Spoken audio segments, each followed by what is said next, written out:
జై శ్రీరామ్. నమస్తే అందరికీ. ఇప్పుడు నేను చూపిస్తున్న శారీ ఒక 5 years పాపకి లంగా ఓని స్టిచ్చింగ్ చేయమని ఒక కస్టమర్ అయితే తీసుకొచ్చిండ్రు. పైన పిక్ ఇచ్చాను కదా, అదే మోడల్లో స్టిచ్చింగ్ చేయమని తీసుకొచ్చిండ్రు. శారీ మొత్తం ఇలా కడ్డీ బార్డర్తో వచ్చి మధ్యలో అయితే పెద్ద పెద్ద బూటీస్ వచ్చినాయి. పళ్ళు మాత్రం చాలా సింపుల్గా వచ్చింది. దాంతోనే ఇంకా బ్లౌజ్ కూడా స్టిచ్చింగ్ చేయమన్నారు. ఈ బార్డర్ అటు ఇటు వచ్చి ఈ డిజైన్ అయితే మధ్యలో వచ్చింది. ఇంకా చున్నీ కూడా ఈ పళ్ళు క్లాత్ ప్యాచ్ వేయమన్నారు. బ్లౌజ్కి ప్యాచ్కి సరిపోదు కదా అని చెప్పని బ్లౌజ్కి ఫ్రంట్ పార్ట్ మాత్రమే తీసుకొని బ్యాక్ మాత్రం శారీలోంచి తీసుకున్నా.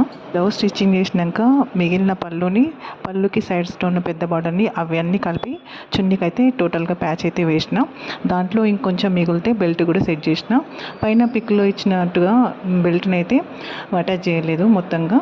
ఈ పాపకైతే సపరేట్గా బెల్ట్ అయితే ఇచ్చిన. 5 years పాప కదా, ఈ చీర మొత్తం లెహంగా స్టిచ్చింగ్ చేస్తే హెవీ అయిపోతుందని 1 మీటర్ అయితే తీసి పక్కన పెట్టేసిన. ఇంకా పాపకి ఒక ఫ్రాక్ కూడా కుట్టమని చెప్పింది. ఇంకా ఈ లెహంగా ఎలా ఉందో ఒక కామెంట్ అయితే వేయండి. ఇంకా ఈ వీడియో మీకు నచ్చినట్లయితే లైక్ చేయండి, షేర్ చేయండి, ఇంకా సబ్స్క్రైబ్ చేయడం మర్చిపోకండి.